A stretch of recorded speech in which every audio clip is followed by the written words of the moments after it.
قال الله تعالى في كلامه المجيد والفرقان الحميد أعوذ بالله من الشيطان الرجيم بسم الله الرحمن الرحيم محمد رسول الله والذين معه أشداء على الكفار رحماء بينهم تراهم ركعا سجدا يبتغون فضلا من الله ورضوانا سيماهم في وجوههم من أثر السجود ذلك مثلهم في التوراة ومثلهم في الإنجيل كزرع أخرج شطأه فآزره فاستغلظ فاستوى على سوقه يعجب الضراع ليغيظ بهم الكفار وعد الله الذين آمنوا وعملوا الصالحات منهم مغفرة وأجرا عظيما وقال رسول الله صلى الله عليه وسلم تركت فيكم أمرين لن تزلوا بما تمسكتم بهما كتاب الله وسنة رسول الله صلى الله عليه وسلم صدق الله وصدق رسوله النبي الكريم أما بعد. نفسیات کا تقاضا یہ ہے کہ وقت کافی ہو چکا ہے اور آپ حضرات نے کافی دیر سے انتظار کیا ہے. میں دل کی گہرائیوں سے آپ کا انتہائی شکر گزار ہوں اور میں معذرت بھی چاہتا ہوں کہ میں دیر سے آپ کے پاس پہنچا ہوں.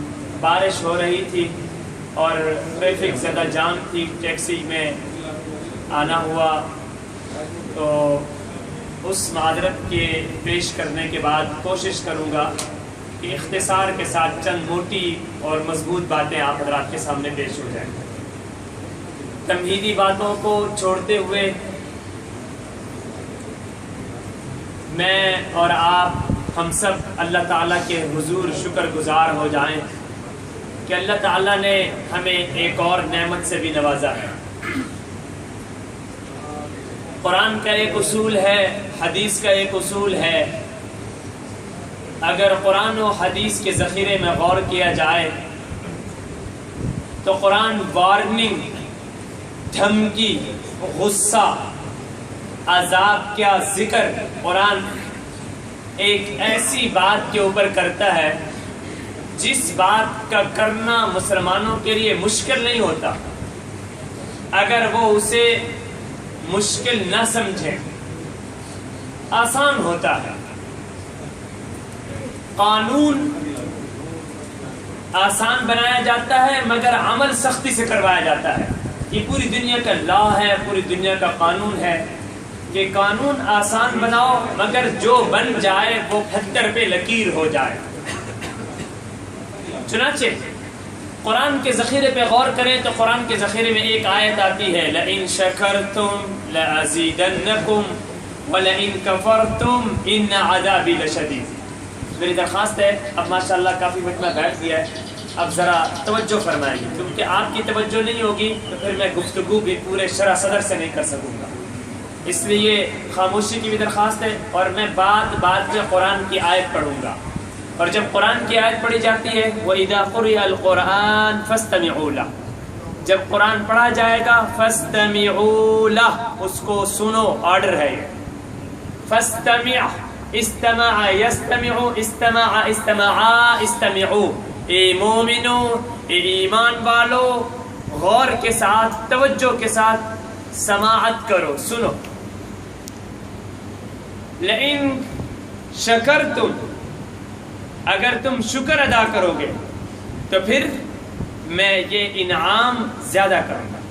وَلَئِن كَفَرْتُمْ، اور اگر تم انکار کرو گے إِنَّ عَذَابِي لَشَدِيدٌ، پھر میرے عذاب کا کوڑا بڑا سخت ہے.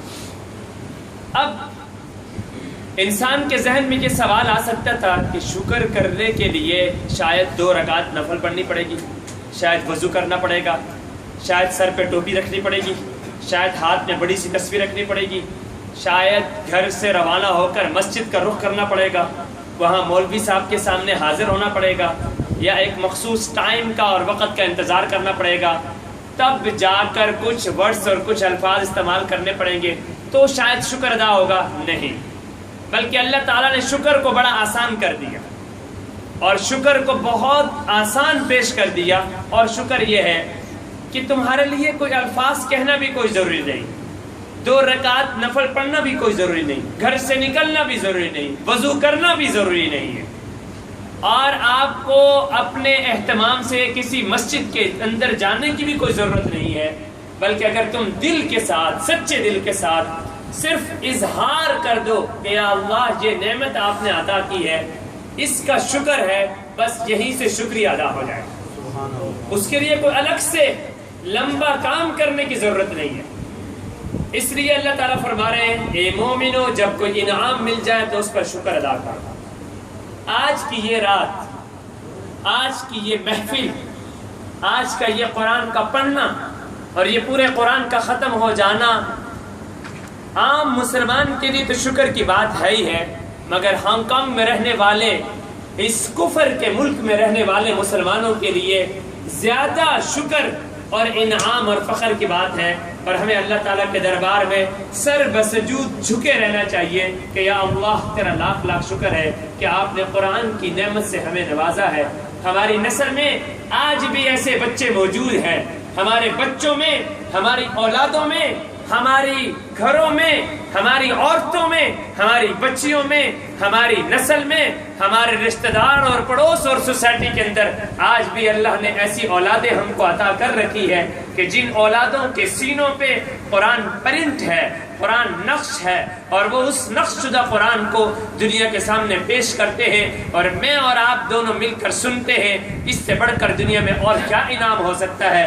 اس لیے قرآن یہ فرما رہا ہے اے ایمان والو شکر ادا کرو، اگر شکر ادا نہیں کرو گے تو کوئی بعید نہیں ہے کہ اللہ تم سے یہ نعمت چھین۔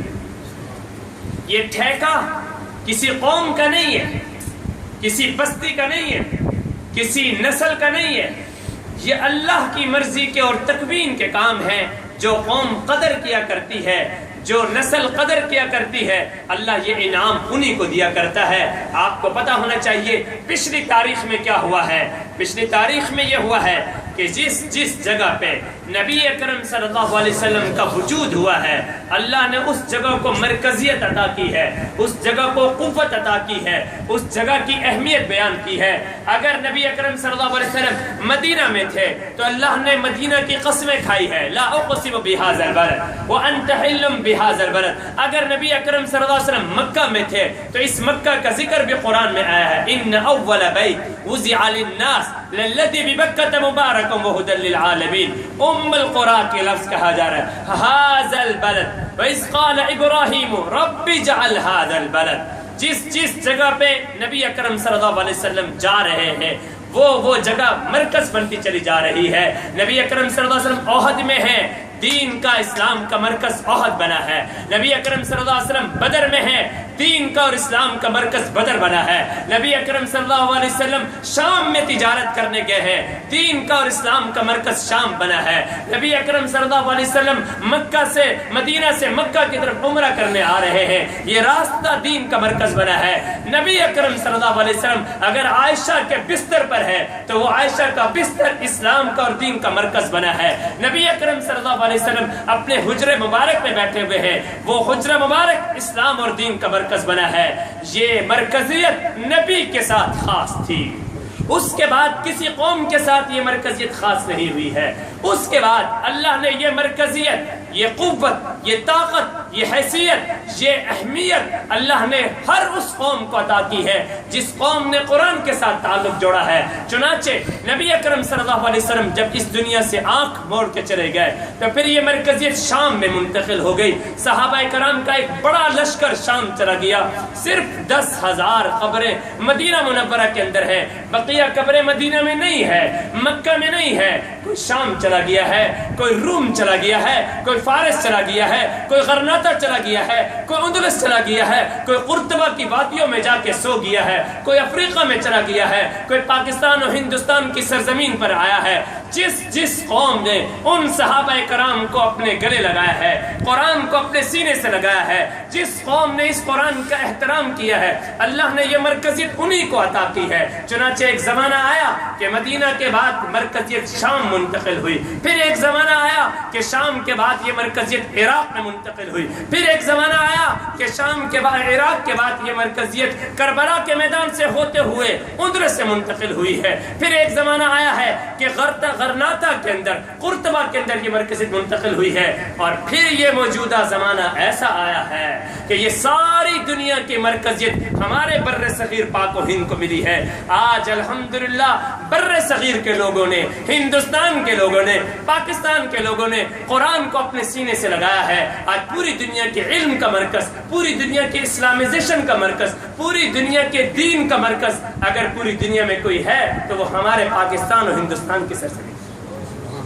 اور آپ کو پتہ ہونا چاہیے کہ آج بھی مدینہ منورہ میں، مکہ مکرمہ میں جو ائمہ حرمین ہے وہ ہمارے پاکستانی قراء کے شاگرد ہیں. قاری رحیم بخش ملتان کے علاقے سے اٹھنے والا ایک درویش قاری ہے. میں خود اس کی اہلیہ سے مل چکا ہوں، ان کے بیٹوں سے ملاقات کی ہے مدینہ کے اندر بیت بریانی کی ایک جگہ پر جو ان کا ہوٹل تھا. قاری رحیم بخش استاذ ہے شیخ علی عبد الرحمن الحذیفی کے خاندان کا. قاری طاہر رحیمی عرب کے استاذوں کا، دکتوروں کا استاذ بنا ہوا ہے. یہ سب برکت ہے بر صغیر پاک و ہند کے ان صوفیاء کی، ان بزرگوں کی جن بزرگوں نے قرآن کو اپنے سینے سے لگایا ہے. اس سے ایک بات پتہ چلتی ہے، نبی اکرم صلی اللہ علیہ وسلم نے فرمایا، اے میری امت کے لوگوں، ترکت فیکم امرین، ترکت فیکم امرین، دو چیزیں چھوڑ کے جا رہا ہوں. لن تضلوا بما تمسکتم بہما، تم کبھی گمراہ نہیں ہوگے جب تک کہ تم ان دو چیزوں کو چمٹے نہیں رہو گے، جب تک کہ ان دو چیزوں کا رشتہ اپنے دامن کے ساتھ مضبوط نہیں رکھو گے تم کبھی گمراہ نہیں ہوگے. اور وہ دو چیزیں کون سی ہیں؟ کتاب اللہ، اللہ کی کتاب، و سنت رسول اللہ، نبی اکرم صلی اللہ علیہ وسلم کی حدیث ہے. الحمدللہ آج میرا سر بھی فخر سے بلند ہے، آج آپ کا بھی سر فخر سے بلند ہے کہ ہمارے بر صغیر پاک و ہند کے اندر معصوم بچوں نے قرآن کو حفظ کر کے امت کی مرکزیت کو سنبھالا ہوا ہے. ان کے دلوں کی تختی پر قرآن نقش ہے. میں پاکستان میں ایسی بچی سے واقف ہوں جس بچی نے پورا قرآن 115 دنوں میں قرآن ختم کر کے دنیا کے سامنے 115 دنوں کے اندر اس نے پورا قرآن ختم کیا.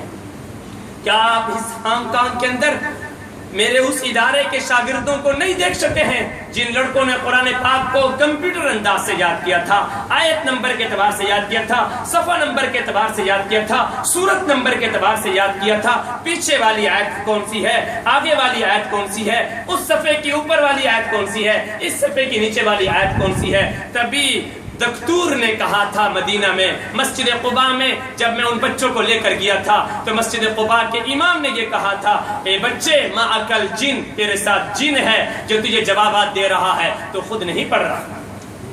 یہ اس بچے کی مہارت اور کمال تھا. اس لیے میرے بھائیوں، لئن شکرتم، اگر تم شکر ادا کرو گے اللہ فرما رہے ہیں اضافہ ہوگا، وَلَئِن كَفَرْتُمْ، اگر انکار کرو گے تو اللہ یہ نعمت چھین لے گا، اللہ یہ کام کسی اور سے لے. ہمیں احساس کرنا چاہیے ٹھنڈی ہواؤں میں بیٹھ کر، ہمیں ان بزرگوں کو نہیں بھولنا چاہیے جنہوں نے ہماری نسلوں پر محنت کی ہے. ہمیں اس دین کو نہیں بھولنا چاہیے جس دین کو پہنچانے کے لیے خود نبی اکرم صلی اللہ علیہ وسلم نے کتنی قربانیاں دی ہیں، صحابہ کرام نے کتنی قربانیاں دی ہیں. نبی اکرم صلی اللہ علیہ وسلم کے ایک صحابی کو ذرا دیکھ لیجئے، کیا کیا کہانیاں ہیں، کیا کیا داستانیں ہیں. انہوں نے ہم تک اسلام کو پہنچانے کے لیے اپنی جان قربان کی، اپنا مال قربان کیا، اپنی دین قربان کیا، اپنے سب کچھ قربان کر دیا، مگر اس دین کو، اس امانت کو ہمارے سینوں تک پہنچایا ہے. یہ سب صدقہ ہے، فیضان ہے، کرم ہے محمد الرسول اللہ صلی اللہ علیہ وسلم کی شریعت کا. ایک دن تشریف لاتے ہیں اور تشریف لا رہے ساتھ میں عمران ابن حسین بھی ہے.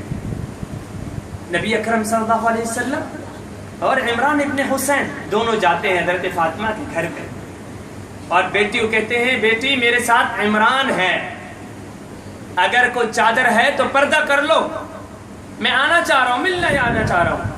تو بیٹی کہتی ہے، ابا جان گھر میں تو کوئی کپڑا ہی نہیں ہے جس سے میں پردہ کر سکوں، میرے گھر میں میرے جسم کے لباس کے علاوہ اور کوئی کپڑا نہیں ہے کہ جس سے میں پردہ کر سکوں. نبوت کی آنکھوں سے آنسو نکل گئے ہیں کہ آج میری بیٹی کے گھر میں کوئی کپڑا بھی نہیں. چاہتے تو ریشم کا لباس استعمال کر سکتے تھے، چاہتے تو سرخ قالین استعمال کر سکتے تھے، وہ چاہتے تو سونے اور چاندی کے انبار لگ سکتے تھے، لیکن سلام ہو اس عظیم پیغمبر پر، سلام ہو نبی اکرم صلی اللہ علیہ وسلم کی ذات اقدس پر کہ نبی اکرم صلی اللہ علیہ وسلم نے اپنی چادر بھجوائی اور پھینکی ہے فاطمہ کی طرف۔ فاطمہ نے نبی اکرم صلی اللہ علیہ وسلم کی چادر کو اوپر اوڑھا ہے، اور جب اوڑھا ہے تو نبی اکرم صلی اللہ علیہ وسلم فاطمہ کے قریب آئے ہیں۔ بیٹی بیٹی ہوتی ہے، بیٹی کے محبت کا انداز ہی کچھ اور ہوتا ہے، تو فوراً ہی حضرت فاطمہ نبی اکرم صلی اللہ علیہ وسلم کے جسم سے لپٹ گئی ہے۔ روایات میں آتا ہے کہ فاطمہ کا سر نبی اکرم صلی اللہ علیہ وسلم کے سینے مبارک کے ساتھ لگا ہے اور لگ کر رونے لگی ہے، ابا جان 3 دن ہو گئے کہ فاطمہ کے پیٹ میں ایک لقمہ نہیں گیا ہے، اور ابو بھوک تو ہے ہی ہے، لیکن ساتھ میں اب بیماری نے بھی آ کر گھیرا ہے، علاج کے لیے بھی کچھ نہیں ہے میرے۔ روایات میں آتا ہے کہ نبی اکرم صلی اللہ علیہ وسلم کے ٹھوڑی مبارک حضرت فاطمہ کے سر مبارک کے اوپر لگ گیا، اور جب فاطمہ یہ بات کر رہی ہیں رضی اللہ تعالی عنہا تو نبی اکرم صلی اللہ علیہ وسلم کی آنکھوں سے آنسو نکل گئے۔ پھر آنسو نکلتے ہوئے پھر حضرت فاطمہ کو نبی اکرم صلی اللہ علیہ وسلم فرماتے ہیں، اے بیٹی کیا تجھے میں خوشخبری نہ سنوں؟ پھر وہ خوشخبری سنائی ہے جو آج ہر خطیب، آج ہر عالم، ہر مفتی، ہر قاری جب جمعے کے دن خطبہ پڑھاتا ہے تو وہ خطبہ پڑھاتے وقت اس لفظ کو استعمال کرتا ہے جو لفظ نبی اکرم صلی اللہ علیہ وسلم نے اپنی بیٹی فاطمہ کے لیے استعمال فرمائے تھے۔ اے فاطمہ تمہیں تکلیفیں تو آ رہی ہے، لیکن سن لو اے فاطمہ، میں تجھے خوشخبری دے رہا ہوں کہ تم جنت کی عورتوں کی سردار ہو، سیدۃ النساء اہل الجنہ فاطمہ الزہرا رضی اللہ تعالی، حسن حسین کی اماں ہیں، علی کی اہلیہ ہے، اتنے بڑے خاندان سے تعلق رکھنے والی ہے، لیکن فقر و فاقہ کے اندر وقت گزار دیا تھا۔ امت کے لیے کیا دعا مانگی؟ اے امت کے لوگو، اللہم انا نسألک ایمانا کاملا و یقینا صادقا و رزقا واسعا۔ اے میری امت کے لوگو اپنے لیے بڑا رزق مانگو اللہ سے، اے میری امت کے لوگو اپنے لیے کشادگی مانگو، اے میری امت کے لوگو میں تمہارے لیے دعا کر رہا ہوں، اے اللہ میری امت کے فقر و فاقہ نہ آنے دینا۔ یہ نبی اکرم صلی اللہ علیہ وسلم امت کے لیے مانگ رہے ہیں، لیکن اپنے لیے کیا دعا مانگ رہے ہیں؟ اللہم اجعل لآل محمد رزقا قوتا، یا اللہ میرے خاندان کو صرف اتنا رزق دے دینا کہ قوت لا یموت ہو جائے، کہ جس سے چل چلا اور گزارا ہو سکے، میرے خاندان کو کوئی بڑا رزق دینے کی ضرورت نہیں ہے، یا اللہ میں مسکنت کے اندر اور مسکینی کے اندر زندگی گزارنا چاہتا ہوں۔ یاد رکھیے فاطمہ رضی اللہ تعالی عنہا کا وہ فقر، وہ غم، وہ دکھ صرف اس لیے تھا کہ میرے ابا کا یہ دین پوری دنیا کے اندر پھیل جائے۔ صرف فاطمہ نے یہ کام نہیں کیا تھا، حسین رضی اللہ تعالی عنہ کو بھی دیکھ لیں، اپنے ایک بیٹے علی اکبر کو بھی کٹوا دیا تھا، اپنے دوسرے بیٹے علی اصغر کو بھی کٹوا دیا تھا، اپنے تیسرے بیٹے عبداللہ ابن حسین کو بھی کٹوا دیا تھا۔ خیمے کے اندر بیٹھے ہوئے تھے، شمر نے پورے قافلے کو گھیرا ہوا تھا، تو حضرت حسین رضی اللہ تعالی عنہ اس عبداللہ ابن حسین کو اٹھاتے ہیں اور یوں ہاتھوں میں رکھتے ہیں اور رکھ کر خیمے سے باہر نکالتے ہیں۔ سکینہ کی چیخیں نکل گئی تھی کہ جب نبی حضرت حسین باہر نکلے ہیں اور یزید کے لشکر کو مخاطب ہو کر کہا تھا، ارے اے لوگو تم مجھے پانی نہیں پلاتے ہو نہ پلاؤ، تم مجھے کھانا نہیں دیتے ہو نہ دے دو، لیکن مجھے اس معصوم بچے کا قصور بتاؤ، اس معصوم بچے کا واسطہ ہے، اس کے منہ میں 3 دن ہو گئے، اس کے منہ میں پانی نہیں گیا ہے، ارے اس کے منہ میں دودھ کیسے جائے گا کہ خود اس کی اماں کے منہ کے اندر پانی نہیں گیا ہے، جب اماں کے منہ کے اندر کوئی لقمہ نہیں گیا ہے تو دودھ کیسے اس بچے کو ملے گا؟ حضرت حسین اس بچے کو لے کر خیمے کے باہر آئے ہیں۔ روایات میں آتا ہے کہ شمر کے لشکر سے ایک تیر آیا ہے، وہ تیر حضرت حسین کے ہاتھوں میں پڑے ہوئے اس عبداللہ کے پیٹ میں لگا ہے، اور عبداللہ حضرت حسین کے ہاتھوں میں تڑپتا تڑپتا اپنی جان دے کر گیا ہے۔ کیا وہ منظر ہوگا کہ جب حضرت حسین اپنے اس معصوم بچے کو لے کر دوبارہ خیمے میں گئے ہوں گے، کس طرح کی وہ چیخیں نکلی ہوں گی، کیا وہ انداز ہوگا؟ ہمیں ان چیخوں کی لاج رکھنی ہوگی، اس انداز کی لاج رکھنی ہوگی۔ آج اسلام ہمیں مفت مل گیا، آج اسلام ہمیں مفت مل گیا ہے، ہمیں قدر نہیں ہے۔ ہم اس سمیہ کو جانتے ہیں جس سمیہ نے اپنی جان کا نذرانہ پیش کر دیا تھا، اونٹوں کے درمیان باندھ دیا گیا تھا، لیکن حضرت سمیہ نے کہہ دیا تھا ابو جہل کو، اے ابو جہل میں مر سکتی ہوں، میں اپنی جان کی قربانی دے سکتی ہوں، میری لاش کے ٹکڑے ٹکڑے ہو سکتے ہیں، میرے سانس کا آخری لمحہ نکل سکتا ہے، لیکن میں نبی کے دین کو نہیں چھوڑنے والی ہوں۔ ایک تیر آیا ہے، دوسرا تیر آیا ہے، تیسرا تیر آیا ہے، اس بوڑھی اماں کو 2 اونٹوں کے درمیان باندھا گیا تھا، تیروں کی بارش ہوئی ہے کہ یہ بوڑھی اماں ان تیروں کی بارش کی وجہ سے 2 ٹکڑے ہو گئی ہے، یہ بوڑھی اماں شہید ہو گئی ہے۔ عمار کی اماں ہے یہ سمیہ، عمار بن یاسر، یاسر کی اہلیہ ہے، یہ سمیہ شہید ہوئی ہے۔ اسلام کے لیے سب سے پہلی قربانی دینے والی یہ حضرت عمار کی امی ہے، جس کو تاریخ میں حضرت سمیہ کے نام سے جانا جاتا ہے۔ ایک دن عصر کی نماز پڑھائی نبی اکرم صلی اللہ علیہ وسلم نے، نماز پڑھا کر ایسے فارغ ہوئے، ایک صحابی ہے، اس صحابی نے آ کر خبر دی، یا رسول اللہ آپ کے بیٹے ابراہیم بہت بیمار ہے۔ نبی اکرم صلی اللہ علیہ وسلم نرینہ اولاد تھی نہیں، اور ایک روایت کے مطابق اس وقت وہی ابراہیم اکلوتے تھے۔ نبی اکرم صلی اللہ علیہ وسلم کے کان پہ جب یہ خبر پہنچی ابراہیم بیمار ہے، روایات میں آتا ہے کہ نبی اکرم صلی اللہ علیہ وسلم تیزی سے دوڑے، اور تیزی سے دوڑ کر گئے ہیں نبی اکرم صلی اللہ علیہ وسلم۔ اور جب نبی اکرم صلی اللہ علیہ وسلم تیزی سے دوڑے ہیں تو پھر صحابہ کرام بھی تیزی کے ساتھ دوڑے ہیں۔ روایات میں آتا ہے کہ نبی اکرم صلی اللہ علیہ وسلم کے جوتے مبارک اتر گئے، اور جب نبی اکرم صلی اللہ علیہ وسلم کے جوتے اتر گئے تو صحابہ کرام کے بھی جوتے اتر گئے۔ جب صحابہ کرام کے بھی جوتے اتر گئے، اب دوڑ رہے ہیں، صحابہ کرام بھی ساتھ ساتھ دوڑ رہے ہیں۔ ابا کے مقام پر پہنچے ہیں، ابراہیم آخری حالت میں تھا۔ نبی اکرم صلی اللہ علیہ وسلم نے اپنے اس اکلوتے بیٹے ابراہیم کو اٹھایا اور یوں گود میں رکھا، باپ اور بیٹے کی نظریں ٹکرائی۔ ابراہیم نے نبی اکرم صلی اللہ علیہ وسلم کو دیکھا، نبی اکرم صلی اللہ علیہ وسلم نے ابراہیم کو دیکھا، بس باپ اور بیٹے کی نظریں ملنی تھی کہ اچانک ابراہیم کا نبی کی گود میں انتقال ہو گیا۔ اور جب انتقال ہو گیا تو پھر نبی اکرم صلی اللہ علیہ وسلم نے فرمایا، اِنَّا لَمَحْزُونُونَ بِفَرَاقِكَ یا ابراہیم، اے ابراہیم تیری جدائی پر میں محمد بہت غمزدہ ہوں صلی اللہ علیہ وسلم۔ میرے بھائیوں، یہ تکلیفیں، یہ سب چیزیں یہ نبی اکرم صلی اللہ علیہ وسلم نے برداشت کی تھی، صحابہ کرام نے اٹھائی تھی، یہ صرف اور صرف ہم تک دین پہنچانے کے لیے تھا۔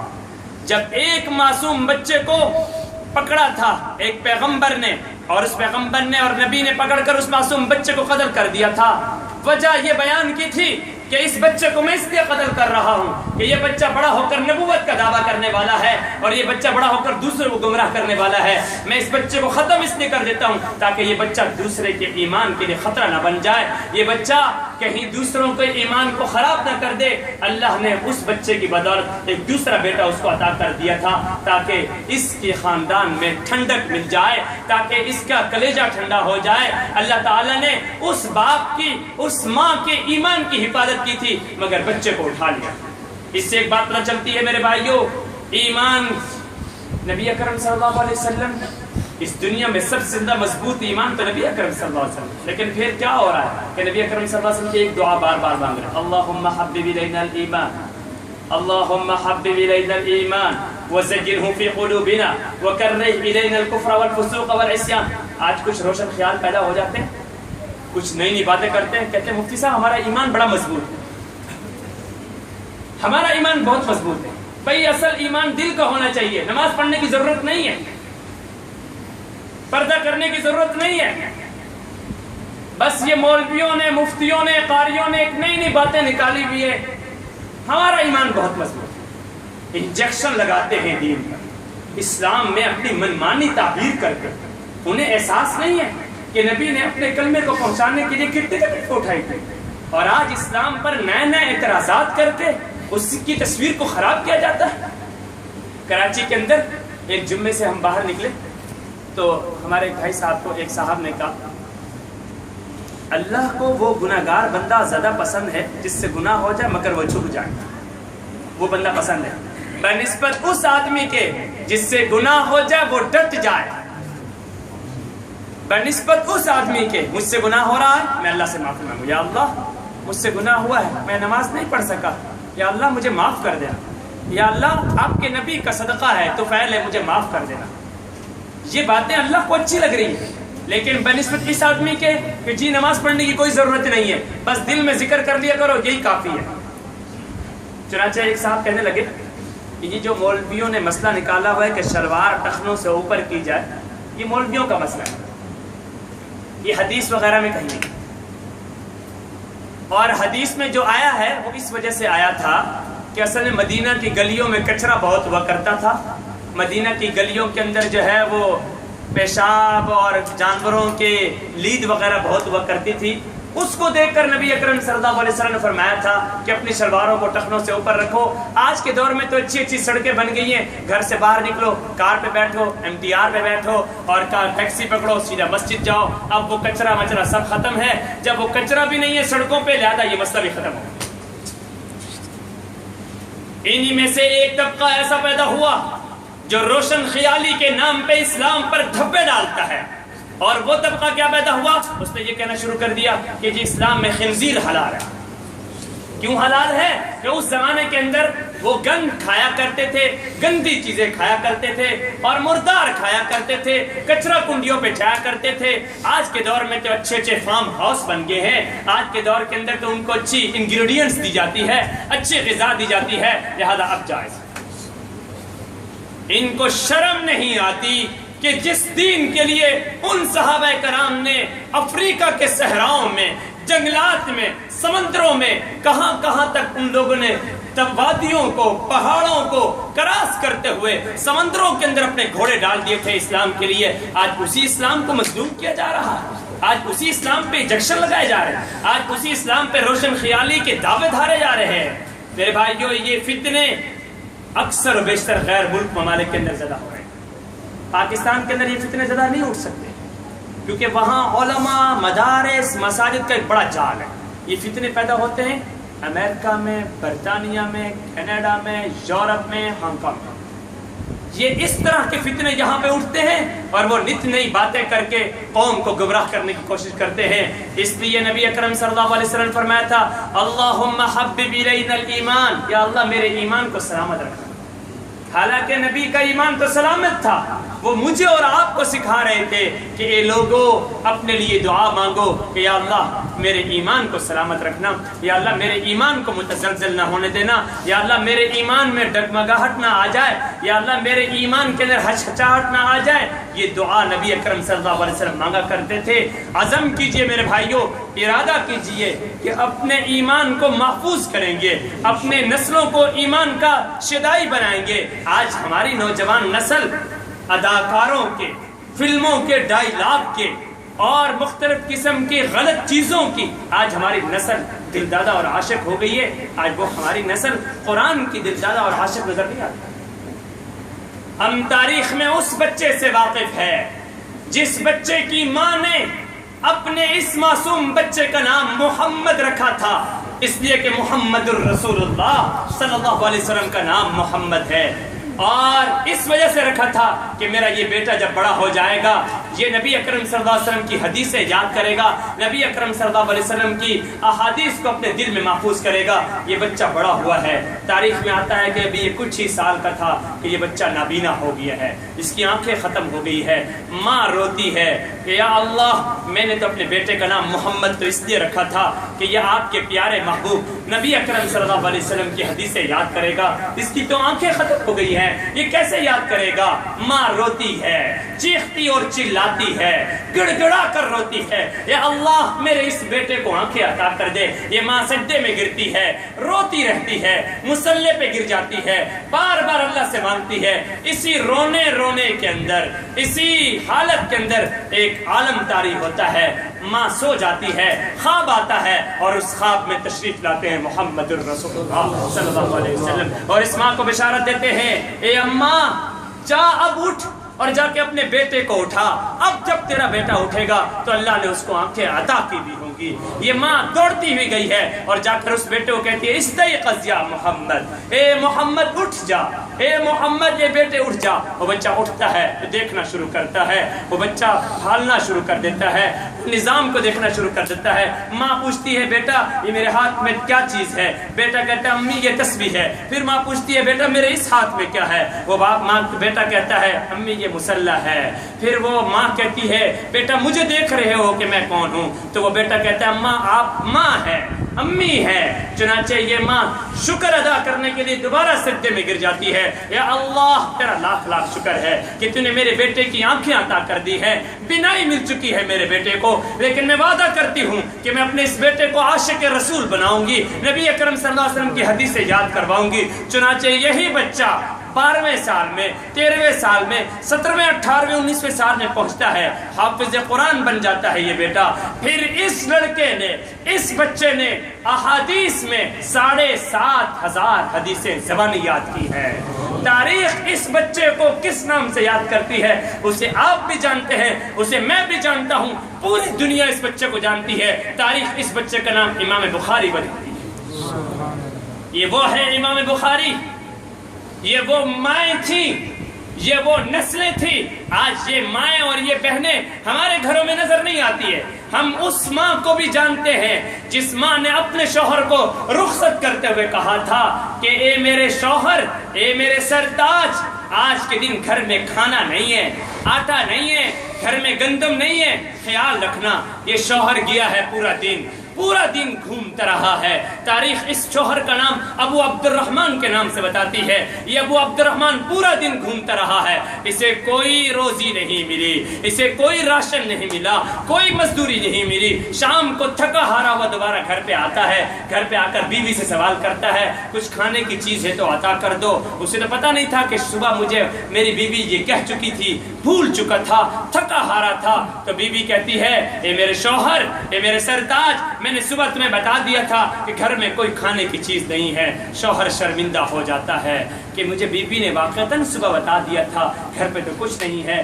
بیوی بھی بڑی نفسیات سمجھنے والی تھی، صحابیہ خاتون تھی، نبی اکرم صلی اللہ علیہ وسلم کی تربیت ہوئی تھی اس خاتون پر۔ اس خاتون نے ایک خوبصورت جواب دیا ہے اس شوہر کو، اور جواب یہ دیا ہے اے میرے سرتاج، اے میرے شوہر، روزانہ ہم اپنی مرضی کا کھانا کھا کر سوتے تھے، آج اللہ کی مرضی کے مطابق بھوکے سو جائیں گے تو کیا ہو۔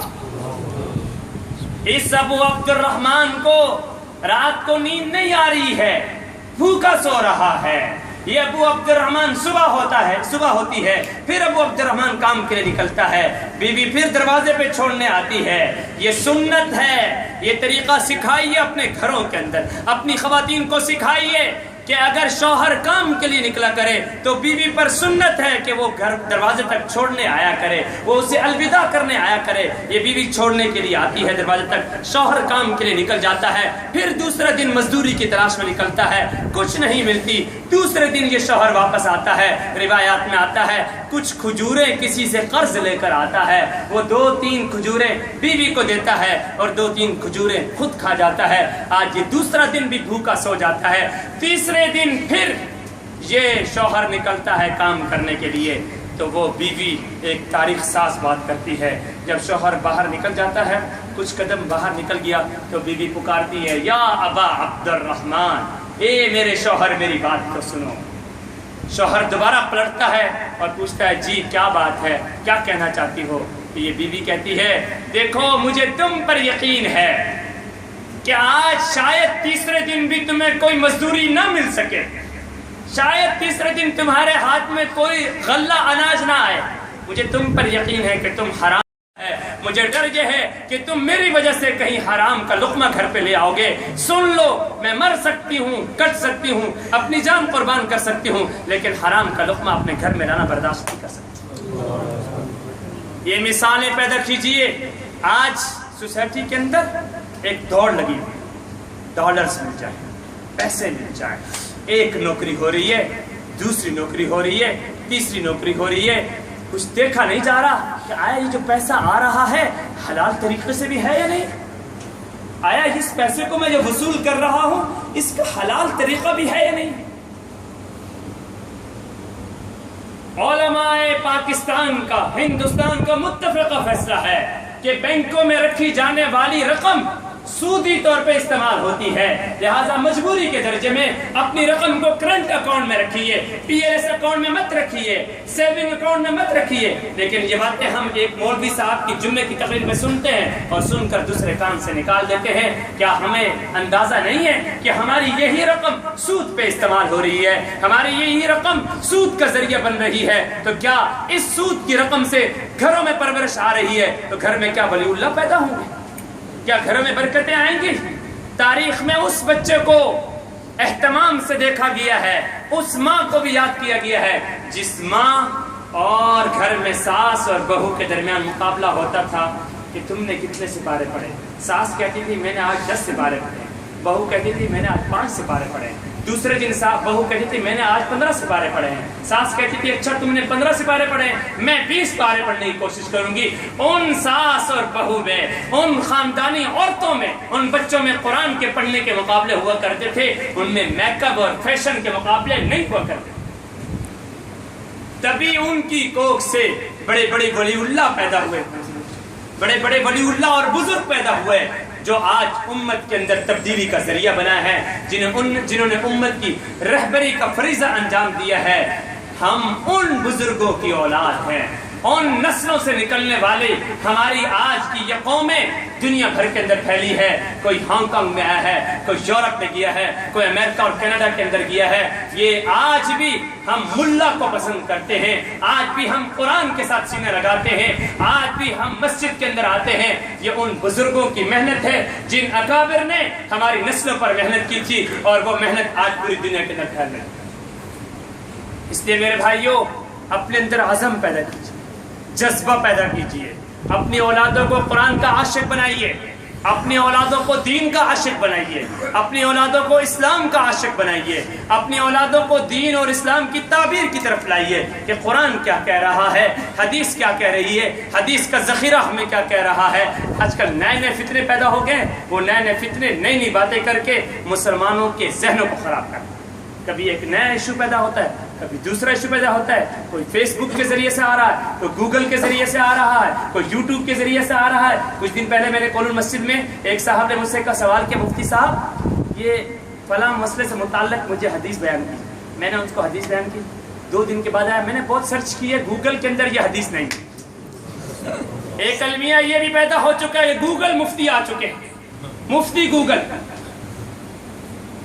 اور پھر اس میڈیا کے وار کے اندر المیہ یہ ہے کہ ہم پیچھے رہے، اور یہ ہمارا المیہ ہے، اس کو دکھ سے بیان کیا جاتا ہے۔ ہمارے علماء کے طبقے نے اس میڈیا کی طاقت کو استعمال نہیں کیا، غیروں نے استعمال کیا ہے، یہودیوں نے استعمال کیا ہے، قادیانیوں نے استعمال کیا ہے، اہل باطل طبقے نے استعمال کیا ہے، انہوں نے ہمارے ذہنوں کو خراب کر دیا۔ اور نبی اکرم صلی اللہ علیہ وسلم کی یہ عادت تھی، یہ حکمت تھی کہ دشمن جس شکل میں آیا کرتا تھا نبی اکرم صلی اللہ علیہ وسلم اسی شکل میں دشمن کو جواب دیا کرتا۔ آج وہ حکمت نظر نہیں آتی، آج وہ بصیرت نظر نہیں آتی ہے۔ کیا عقل اس بات کو مانتی ہے؟ کچھ لوگ آئے تھے، انہوں نے نبی اکرم صلی اللہ علیہ وسلم سے یہ بات عرض کی تھی کہ اچھا آپ اسلام کی اور دعوت کی بات کرتے ہیں، ٹھیک ہے ہم آپ کا اسلام اس وقت قبول کریں گے جب آپ کا کوئی سپاہی یا آپ کا کوئی صحابی ہمارے ساتھ کشتی کا مقابلہ تھا۔ بخاری کا واقعہ ہے میرے بھائیوں، کشتی کا مقابلہ کرے اور کشتی کے مقابلے میں، پہلوانی کے مقابلے میں جو جیت جائے گا وہ دوسرے کا مذہب قبول کرے گا۔ اگر ہم جیت گئے تو آپ ہمارا مذہب قبول کر لو گے، اور اگر آپ جیت گئے تو ہم آپ کا مذہب قبول کر لیں گے۔ سلام ہو محمد الرسول اللہ صلی اللہ علیہ وسلم کی بصیرت پہ۔ نبی اکرم صلی اللہ علیہ وسلم فرمایا مجھے منظور ہے یہ شرط، اور اپنے ایک صحابی کو میدان میں اتارا ہے اور مقابلہ ہوا ہے پہلوانی کا، اور اس صحابی نے مقابلہ کر کے اس کافروں کو شکست دی ہے اور انہیں مجبور کیا ہے کہ وہ اسلام میں داخل ہو جائے۔ آج وہ تربیت کے انداز نظر نہیں آ رہے ہیں۔ نبی اکرم صلی اللہ علیہ وسلم کے پاس ایک شاعر آیا تھا اور اس نے نبی اکرم صلی اللہ علیہ وسلم سے عرض کیا تھا یا رسول اللہ آپ جانتے ہیں وہ شاعر کون ہے؟ نبی اکرم صلی اللہ علیہ وسلم کے زمانے میں میڈیا کی طاقت کس صحابی کے ہاتھ میں تھی؟ اس کا جواب آپ سب کو آتا ہے، وہ صحابی مشہور صحابی ہے حضرت حسان رضی اللہ تعالی جن کو شاعر رسول کہا جاتا۔ نبی اکرم صلی اللہ علیہ وسلم نے میڈیا کا استعمال اس زمانے میں کیا ہے، اور حضرت حسان نے آ کر عرض کیا یا رسول اللہ میں شعر و شاعری چھوڑنا چاہتا ہوں، لیکن نبی اکرم صلی اللہ علیہ وسلم نے حضرت حسان کو فرمایا تھا اے حسان اپنی اسی شعر و شاعری کے ذریعے سے اسلام کا دفاع کرو۔ روایات میں آتا ہے کہ حضرت حسان رضی اللہ تعالی عنہ نے اسی شعر و شاعری کے ذریعے سے اسلام کا دفاع کیا۔ اور ایک واقعہ بڑا عجیب آتا ہے تاریخ میں، نبی اکرم صلی اللہ علیہ وسلم لشکر کو بھیجا کہ جاؤ جنگ میں جاؤ۔ حضرت حسان جنگجو طبیعت کے آدمی نہیں تھے، جنگی مزاج حضرت حسان کا نہیں تھا۔ حضرت حسان کا مزاج زبان کی تلوار کا تھا، میڈیا والا تھا، شعر و شاعری والا تھا۔ نبی اکرم صلی اللہ علیہ وسلم نے صرف اس لیے حسان کو بھیج دیا تاکہ حسان کچھ نہ کچھ اشعار پڑھتے رہیں گے، چلو کچھ نہ کچھ کام کرتے رہیں گے۔ جنگ ہوئی، صحابہ کرام گئے، حضرت حسان بھی گئے۔ روایات میں آتا ہے کہ جب جنگ ہوئی تو مسلمانوں اور کافروں کا مقابلہ ہوا، مسلمان شکست کھا گئے، اور جب شکست کھا گئے ہیں مسلمان پلٹے ہیں واپس۔ حضرت حسان نے سوچا کیا منہ دکھائیں گے نبی اکرم صلی اللہ علیہ وسلم کہ جنگ ہار کر آ گئے، کیا چہرہ لے کے جائیں گے نبی اکرم صلی اللہ علیہ وسلم کے پاس؟ پھر حضرت حسان کھڑے ہوئے ہیں، روایات میں آتا ہے پہاڑ کی چوٹی پہ چڑھے ہیں اور سارے صحابہ کرام کو مخاطب ہو کر اشعار پڑھے ہیں، اور وہ ایسے بلبلہ انگیز اشعار پڑھے ہیں اور ایسے جرت اور بہادری کے اشعار پڑھے ہیں کہ صحابہ کرام کو پھر جوش آیا ہے۔ پلٹے ہیں صحابہ کرام، دوبارہ دشمن کے مقابلے میں گئے ہیں اور دشمن کے مقابلے میں دیوانہ وار مردانہ وار جنگ لڑی ہے اور دشمن کو شکست دی، مورچوں پہ قبضہ کیا، علاقہ پہ قبضہ کیا۔ اب فاتح بن کر دوبارہ پلٹے ہیں مدینہ میں، مدینہ منورہ میں نبی اکرم صلی اللہ علیہ وسلم استقبال فرما رہے ہیں۔ پوچھا صحابہ کرام سے کیا حال حوال ہے، تو سب صحابہ کرام نے بیک آواز یہ جواب دیا یا رسول اللہ یہ جنگ ہم نے حسان کے مرہون منت جیتی۔ اور یہ وہی حسان تھے، مسکرائے نبی اکرم صلی اللہ علیہ وسلم، یہ وہی حسان تھے جو کچھ عرصہ پہلے میرے پاس آئے تھے کہ میں شعر و شاعری چھوڑنا چاہتا ہوں، کیوں یا رسول اللہ اس پہ جھوٹ بہت بولنا پڑتا ہے۔ تو نبی اکرم صلی اللہ علیہ وسلم نے حضرت حسان کو مخاطب کر فرمایا اے حسان تم ہی تو کچھ فرما رہے تھے، عرض کر رہے تھے کہ میں شعر و شاعری چھوڑنا چاہتا ہوں، آج تو پوری جنگ تمہاری وجہ سے جیتی گئی ہے۔ اتنے میں وحی آئی ہے اور اس وحی میں حکم دیا گیا ہے یا رسول اللہ حسان کو کہہ دیجئے جو اشعار اس نے جنگ میں پڑھے تھے وہی اشعار آپ کو بھی سنائے، کیونکہ اس وقت آپ بھی سنیں اور آپ کا رب اللہ تعالیٰ بھی سننا چاہتا ہے۔ چنانچہ روایات میں آتا ہے کہ نبی اکرم صلی اللہ علیہ وسلم نے حضرت حسان کو منبر پہ بٹھایا ہے اور خود نیچے بیٹھے، اور جب بیٹھے تو اشعار حضرت حسان نے پڑھے ہیں تو نبی اکرم صلی اللہ علیہ وسلم بہت مسکرائے اور خوش ہوئے۔ فرط جذبات میں نبی اکرم صلی اللہ علیہ وسلم نے اپنی چادر حضرت حسان کو دی۔ حضرت حسان کو جب چادر مل گئی، صحابہ کرام تو نبی اکرم صلی اللہ علیہ وسلم کے وضو کی چھینٹوں کو ترستے، صحابہ کرام تو نبی اکرم صلی اللہ علیہ وسلم کے لعاب مبارک کی چھینٹوں کو ترستے تھے، اور یہاں ایک صحابی کی تو پوری چادر مل گئی۔ اس سے بڑھ کر خوش نصیبی کی بات کیا ہو سکتی ہے؟ وہ حسان دوڑے ہیں اپنی بیوی کے پاس اور گھر پہنچے ہیں اور بیوی کو مخاطب ہو کر یہ کہا ہے سنو اگر میرا انتقال تم سے پہلے ہو جائے تو میرا کفن اسی چادر میں بنانا تاکہ میں کل اللہ کے سامنے یہ پیش کر سکوں یا اللہ یہ کفن آپ کے پیارے نبی اور محبوب نے دیا تھا، اس کا واسطہ ہے مجھے معاف اور بخشش کر دے۔ آج المیہ یہ ہے کہ ہم ان چیزوں کو استعمال نہیں کر پا رہے، آج المیہ یہ ہے کہ ہم اس طاقت کو استعمال نہیں کر پا رہے ہیں۔ دشمن جس صورت میں آئے مسلمانوں کی ذمہ داری ہے، آج وان چاہی جائے چاہی وان جائے، کسی MTR کے اسٹیشن سے نکلیں تو بائبل لے کر عیسائی کھڑے ہوئے ہیں، وہ لوگوں کو گمراہ کر رہے ہیں اور ہم مسلمان نیند کر رہے ہیں۔ ہماری کوئی اپنی جماعتیں نہیں ہیں، ہمارا کوئی نظم نہیں ہے کہ ہم ان کو اسلام کا خوبصورت پیغام پہنچا سکیں۔ آپ اپنی آنکھوں سے دیکھ رہے ہیں، کیا نبی اکرم صلی اللہ علیہ وسلم، یاد رکھیے ہم ڈالرز کمانے کے لیے ہانگ کانگ نہیں آئے ہیں، اس تصور کو اپنے دماغ سے نکال لیجئے اور آج اپنی نیتوں کو درست کر لیجئے کہ ہم ڈالر کما رہے ہیں لیکن ساتھ ساتھ میں دین کی اشاعت کا فریضہ انجام دیں گے، تب آپ کا رہنا عبادت بھی بن جائے گا اور اللہ کو بھی منظور ہوگا۔ لیکن اگر صرف اور صرف ڈالر کی نیت کریں گے تو یاد رکھیے کل قیامت والے دن کسی کو ہم نے جواب دینا ہے۔ علامہ رومی رحمہ اللہ نے اپنے مرید کو یہ کہا تھا کہ یہ کھڑکی تم نے اس نقطہ نظر سے لگائی ہے کہ یہاں سے ٹھنڈی ہوا آئے، کاش کہ تم یہ نیت کر لیتے کہ یہ میں کھڑکی اس لیے لگا رہا ہوں کہ یہاں اذان کی آواز آئے گی تو تمہیں شاید اس کھڑکی لگانے پر بھی ثواب ملے۔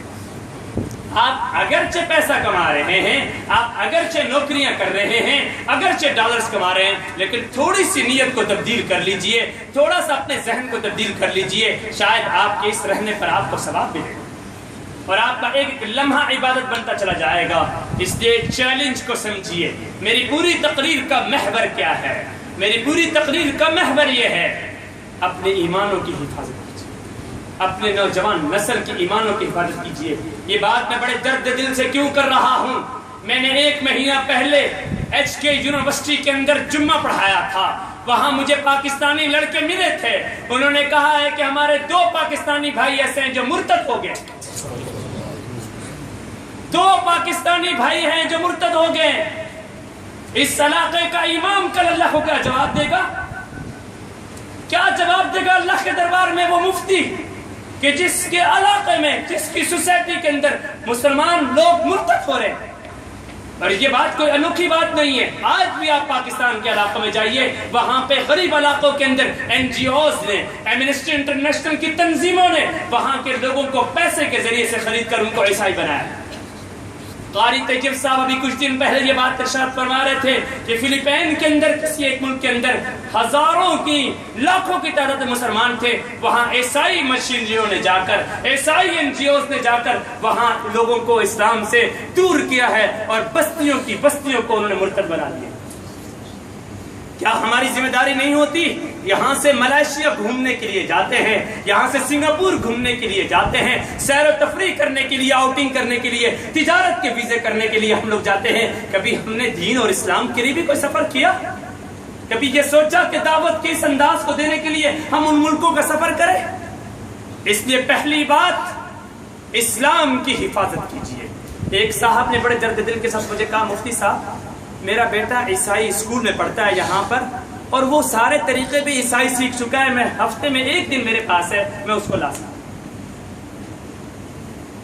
یہ اس ملک کی بات ہو رہی ہے، یہ اس سوسائٹی کی بات ہو رہی ہے۔ آج بھی دیکھ لیجئے ہماری نوجوان نسل کتنی بگڑی بھی جا رہی ہے، کتنی برباد ہو رہی ہے ہماری نسل، ہمارے ہاتھوں سے نکل گئی ہے یہ نسل۔ اس لیے ایمان کی حفاظت کرنے کے طریقے سمجھیے، اپنی اولاد کو قرآن کا عاشق بنائیے، دل دادا بنائیے، مساجد کی طرف لائیے، علماء کے دامن میں لائیے، اکابر کے دامن میں لائیے۔ صرف اور صرف سیزنی مسلمان مت بنیے رمضان کے اندر کہ ٹوپی رکھ لی جائے، تسبیح اٹھا لی جائے، افطاری کر لی جائے، سحری کر لی جائے، اور جیسے رمضان گیا تو پھر یہ مسجد بھی ویران، یہ مدرسے بھی ویران۔ یہ بھائی زبیر صاحب بیٹھے ہوئے ہیں، میں کولون مسجد کے اندر ہوتا ہوں فجر کی نماز کے اندر، آپ یقین جانیے رمضان کے علاوہ فجر کی نماز کے اندر ایک صف بھی مکمل نہیں ہوتی ہے۔ یہ میں اس کولون مسجد کی بات کر رہا ہوں جو کولون مسجد پورے ملک کی سب سے بڑی مسجد ہے، اس میں فجر کی نماز میں ایک صف مکمل نہیں ہے۔ آج ٹرسٹی بورڈ سے یہ مطالبہ کیا جاتا ہے، تنظیموں سے یہ مطالبہ کیا جاتا ہے، مساجد ہونی چاہیے، مساجد ہونی چاہیے۔ ارے بھائی، جو پہلے سے مساجد ہیں، جو مدارس ہیں، اس کو ہم نے کتنا آباد کیا؟ کیا اسلام صرف رمضان کے لیے آیا تھا؟ کیا اسلام صرف قربانی کی عید کے لیے آیا تھا؟ کیا اسلام صرف عید الفطر کے لیے آیا تھا؟ کیا اسلام صرف ربیع الاول کے لیے آیا تھا؟ کیا اسلام شعبان کی شب معراج یا شب برات کے لیے آیا تھا؟ یہ سیزن کا کوئی تصور نہیں ہے۔ اگر ہم بھی سیزنی مسلمان بنتے ہیں، وہ بھی سیزنی ریلیجیس اور مذہب پہ چلتے ہیں، تو پھر ہمارے اور عیسائیوں کے درمیان فرق کیا ہے؟ وہ بھی کرسمس مناتے ہیں، وہ بھی ایسٹر کی چھٹیاں مناتے ہیں، وہ بھی کوئی اپنے ریلیجیس اور مذہبی ڈیز مناتے ہیں، ہم بھی وہی مذہبی ڈیز منا رہے ہیں، تو پھر ہمارے اور ان کے درمیان فرق کیا ہے؟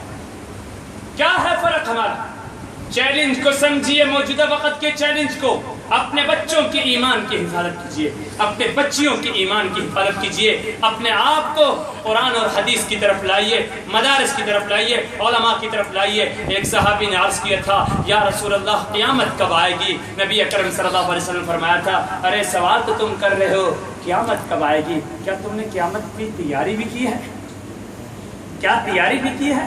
تو اس صحابی نے بڑا عجیب جواب دیا، اس نے کہا، یا رسول اللہ تیاری تو کچھ نہیں کی ہے، ایک چیز میرے پاس ہے، میرے دامن میں ایک چیز ہے، وہ یہ ہے کہ یا رسول اللہ آپ سے بڑی محبت کرتا ہوں۔ تو نبی اکرم صلی اللہ علیہ وسلم فرمایا تھا المرء مع من احب، آدمی کل قیامت والے دن اسی کے ساتھ اٹھایا جائے گا جس کے ساتھ وہ محبت کرتا ہے۔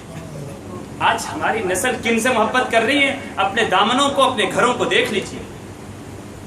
اس کتے کی بھی تعریف قرآن میں ذکر کی گئی ہے جو کتا ان نوجوان لڑکوں کا پہرہ دار بنا تھا، ان کی صحبت میں رہا تھا، اس کا ذکر قرآن میں ذکر کیا گیا ہے۔ وَكَلْبُهُمْ بَاسِطٌ ذِرَاعَيْهِ بِالْوَسِيلِ وَكَلْبُهُمْ بَاسِطٌ ذِرَاعَيْهِ بِالْوَسِيلِ لَوِ اطَّلَعْتَ عَلَيْهِمْ لَوَلَّيْتَ مِنْهُمْ فِرَارًا وَلَمُلِئْتَ مِنْهُمْ رُعْبًا۔ یہ 15ویں سپارے کی آیت ہے، اور روایات میں آتا ہے، حدیث کی صحت اور ضعف سے ہٹ کر میں بات کر رہا ہوں، روایات میں آتا ہے کہ کل قیامت والے دن اس کتے کو انسانی شکل دے کر جنت میں داخل کیا جائے گا۔ جس نے اصحاب کہف کے غار والے نوجوان لڑکوں کی حفاظت کی تھی، آج بھی اردن کے اندر ان کا وہ غار موجود ہے، وہ ہمیں دہائیاں دے رہا ہے کہ ان نوجوان لڑکوں نے وقت کے ظالم بادشاہوں کے خلاف کلمہ بغاوت بلند کیا تھا اور غاروں میں چھپ کر رہ گئے تھے۔ پھر ان کا آپس میں مذاکرہ چلا تھا کہ ایک دن ٹھہرے ہیں، آدھا دن ٹھہرے ہیں۔ قرآن نے کہا تھا نہیں، تم ایک دن نہیں، آدھا دن نہیں، 350 سال گزار چکے۔ ان باتوں کو زندہ کیجئے۔ صرف واقعات ایک کان سے سن کر دوسرے کان سے نکالنے کے لیے نہیں ہوتے میرے بھائیوں۔ جمعے کی مجلس یا ختم قرآن کی مجلس اس لیے ہوتی ہے کہ میں اور آپ ہم آپس میں احتساب کریں۔ ہرگز یہ مقصد نہیں ہے کہ میں کوئی اچھی تقریر کر لوں، اچھی تلاوت کر لوں، آپ بھی واہ واہ کر لیں اور آپ بھی واہ واہ آہ واہ کر کے چلے جائیں۔ یاد رکھیے یہ سب ضائع ہو جائے گا۔ نبی اکرم صلی اللہ علیہ وسلم نے فرمایا تھا ان اول الناس یقضى علیہ یوم القیامہ رجل استشہد فأوتی بہ فعرفہ۔ قیامت والے دن سب سے پہلے 3 افراد کا حساب کیا جائے گا، سب سے پہلے 3 افراد کو لایا جائے گا۔ وہ کون ہے؟ اس عالم کو، اس مفتی کو، اس قاری کو سب سے پہلے جہنم میں ڈالا جائے گا۔ جس قاری نے، جس عالم نے، جس مفتی نے قرآن اس لیے پڑھا تھا، تقریریں اس لیے اچھی کی تھی، باتیں اس لیے اچھی کی تھی تاکہ لوگوں کے اندر اس کی واہ واہ ہو جائے، لوگوں میں اس کی شہرت ہو جائے، لوگوں میں اس کی عزت بن جائے۔ نبی اکرم صلی اللہ علیہ وسلم فرما رہے ہیں ایسا شخص سب سے پہلے جہنم میں داخل ہوگا۔ اور پھر دوسرے نمبر پہ کون؟ وہ شخص وہ جو سخی بنتا ہے اور پیسہ خرچ اس لیے کرتا ہے کہ لوگوں کے اندر اس کی یہ بات چلے، یہ بڑا سخی ہے۔ یہ ہو رہا ہے ہماری سوسائٹی کے اندر، فوٹوگرافی ہوتی ہے، اہتمام سے دکھایا جاتا ہے، پوری سوسائٹی کو دکھایا جاتا ہے، اخباروں میں چھاپا جاتا ہے۔ کسی بیوہ کو 1 کلو 2 کلو آٹا دے رہے ہیں تو پوری دنیا کو دکھایا جا رہا ہے کہ دیکھو میں کتنا سخی آدمی ہوں، میں اتنا پیسہ دے رہا ہوں۔ ہم تو زکوٰۃ بھی دے رہے ہیں تب بھی دنیا کو دکھا رہے ہیں، جو کہ فرض ہے۔ شریعت کیا کہہ رہی ہے؟ زکوٰۃ خفیہ دو۔ شریعت کہہ رہی ہے کہ زکوٰۃ ظاہر مت کرو۔ شریعت یہ کہہ رہی ہے جس کو زکوٰۃ دے رہے ہو اس کو بتاؤ بھی نہیں کہ یہ زکوٰۃ ہے، تاکہ اس کی پردہ رہے، اس کی عزت نفس بحال رہے۔ اور ہم کیا کر رہے ہیں؟ نہیں، فوٹو کھنچوائیں گے، گروپ فوٹو بنائیں گے، دنیا کو دکھائیں گے، پتہ چلے کہ یہ بہت بڑا سخی ہے، بہت بڑی اہمیت والا ہے، بڑے پیسہ خرچ کرنے والا ہے۔ بتایا جا رہا ہے اس شخص کو بھی اٹھا کر سب سے پہلے جہنم میں ڈالا جائے گا، اور اس شہید کو بھی سب سے پہلے جہنم میں ڈالا جائے گا جس شہید نے میدان جہاد میں اپنی جان اس لیے پیش کی تھی تاکہ لوگوں کے اندر اس کا ایک اچھا نام بن جائے، بعد میں اس کے نام سے ایک چوک بن جائے، فلاں شہید چوک، فلاں علاقے کا ہونہار، فلاں جاباز، فلاں زبردست بہادر، شجاعت والا، ترہ امتیاز، اور فلاں تمغہ، اور فلاں یہ حدیث میں کہا جا رہا ہے۔ ایسے 3 افراد کو سب سے پہلے جہنم میں ڈالا جائے۔ اس لیے نمود و نمائش سے ہٹ کر، اپنے آپ کو ان چیزوں سے ہٹا کر اپنے آپ کو صحیح معنوں میں اسلام کی طرف لائیے، ایمان کی حفاظت کیجیے، اپنی نسلوں کو قرآن کا عاشق بنائیے، ان کو دل دادا بنائیے، صحابہ کرام کے واقعات سنائیے۔ ہمارے ان بچوں کو، ایسا کئی دفعہ ہوتا ہے، ہمارے ان بچوں کو آپ یقین جانیں اور یہ حقیقت، ہمارے ان بچوں کو انڈیا کی فلموں کے باقاعدہ ڈائلاگ یاد ہے ان کو، لیکن ان کو یاد نہیں ہے تو قل اعوذ برب الناس اور قل اعوذ برب الفلق یاد نہیں۔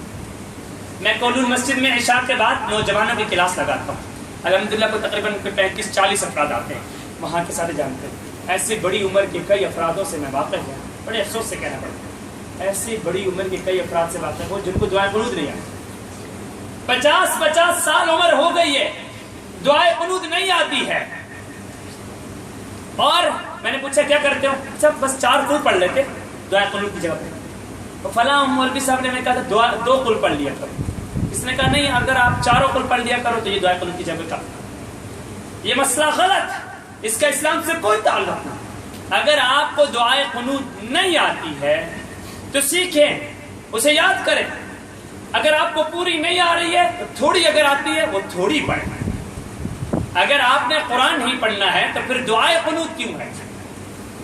اگر آپ کو دعائیں قنوت نہیں آتی ہے تو کوئی اور دعا پڑھیں. اللہم انا نستعینک ونستغفرک ونؤمن بک ونتوکل علیک ونعوذ بک من شرور انفسنا ومن سیئات اعمالنا. اگر آپ کو یہ ٹکڑے ٹکڑے بھی کسی بھی دعا سے آتے ہیں وہ ٹکڑے ٹکڑے پڑھیں.